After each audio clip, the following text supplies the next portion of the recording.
Assalamualaikum warahmatullahi wabarakatuh. Perkenalkan, saya Siti Ngamati Sofia, Salsabila Finada Baratin, dan Novi Nur Afifah. Kami akan mempresentasikan hasil diskusi kami matkul psikologi agama.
Berjudul Perkembangan Jiwa Agama Masa Kanak-kanak. Yang pertama, fitrah beragama anak. Fitrah beragama dalam diri setiap anak merupakan naluri yang menggerakkan hatinya untuk melakukan perbuatan suci yang diilhami oleh Tuhan Yang Maha Esa. Fitrah manusia mempunyai sifat suci yang dengan nalurinya tersebut, ia secara terbuka menerima kehadiran Tuhan Yang Maha Suci. B. Perkembangan jiwa anak. Menurut Konhanstam, tahap perkembangan kehidupan manusia dibagi menjadi 5 periode, yaitu 1. Umur 0 sampai 3 tahun disebut periode vital atau periode menyusui. 2. Umur 3 sampai 6 tahun disebut periode estetis atau masa mencoba dan bermain. 3. Umur 6 sampai 12 tahun disebut periode intelektual atau masa sekolah. 4. Umur 12 sampai 21 tahun disebut periode sosial atau masa remaja. 5. Umur 21 tahun ke atas disebut periode dewasa atau masa kematangan fisik dan psikis seseorang. C. Perkembangan jiwa agama anak. Faktor-faktor perkembangan jiwa keagamaan pada anak. 1. Rasa ketergantungan. Manusia dilahirkan ke dunia ini memiliki 4 keinginan, antara lain keinginan untuk perlindungan, keinginan akan pengalaman baru, keinginan untuk mendapat tanggapan, keinginan untuk dikenali. 2. Insting keagamaan. Bayi yang lahir sudah memiliki beberapa insting. Salah satunya adalah insting keagamaan.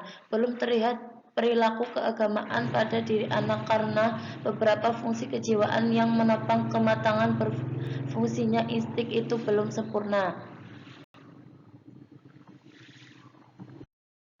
D. Perkembangan agama pada anak. Perkembangan agama pada anak melalui 3 tahapan, yaitu 1. Tahap dongeng. Tahap ini dimulai pada anak berusia 3-6 tahun. Pada tahap ini, pemahaman anak tentang konsep Tuhan lebih banyak dipengaruhi oleh fantasi dan emosi. Hal ini dikarenakan pemahaman konsep ketuhanan sesuai dengan tingkat perkembangan intelektualnya, yang mana kehidupan masa ini masih banyak dipengaruhi oleh kehidupan fantasi, sehingga dalam menanggapi agama juga masih menggunakan konsep fantasi.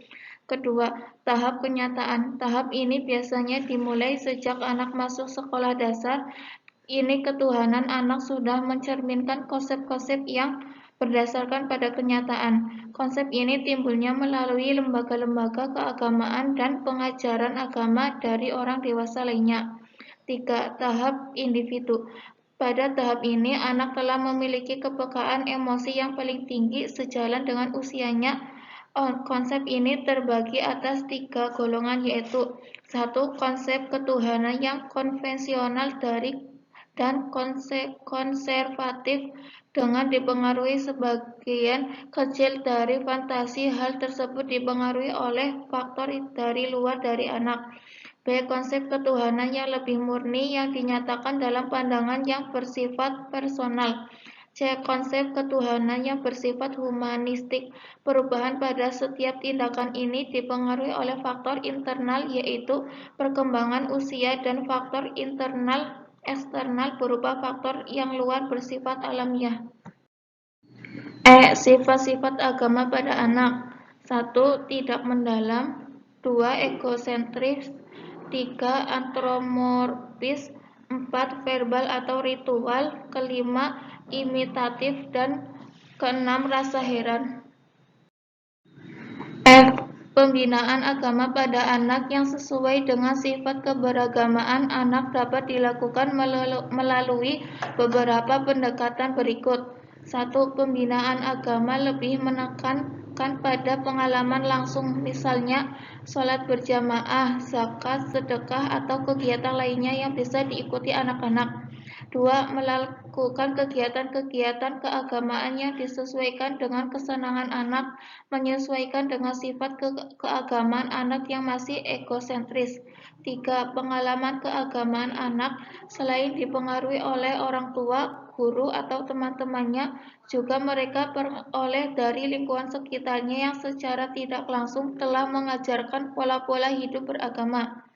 4. Pembinaan agama pada anak.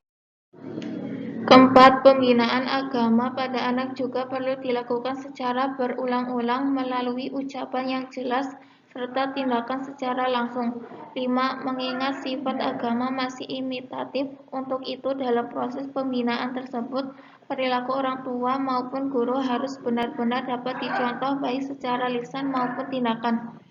6. Melalui kunjungan langsung di pusat-pusat kegiatan keagamaan, misalnya kunjungan pesantren, wisata religius. Selain itu, audio visual yang juga bisa digunakan untuk menambah pengetahuan dan wawasan anak.